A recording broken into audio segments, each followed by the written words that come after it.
মার্কিন প্রতিনিধি পরিষদ বুধবার অল্প ব্যবধানে একটি বড় প্রতিরক্ষা নীতি বিল পাশ করেছে।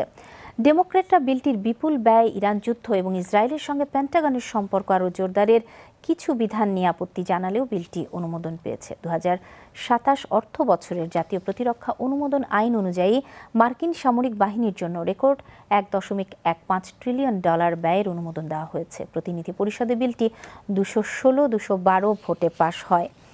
ভোটাভুটি মূলত দলীয় লাইনে হয়েছে। 7 জন রিপাবলিকান ছাড়া বাকি সবাই বিলটির পক্ষে ভোট দেন। অন্যদিকে 6 জন ডেমোক্র্যাট ছাড়া দলের প্রায় সবাই বিলটির বিপক্ষে ভোট দেন। ডেমোক্র্যাটরা বলছেন, সামাজিক কর্মসূচিতে ব্যয় কমানোর সময় পেন্টাগনের জন্য এত বড় অঙ্কের অর্থ বরাদ্দ যৌক্তিক নয়।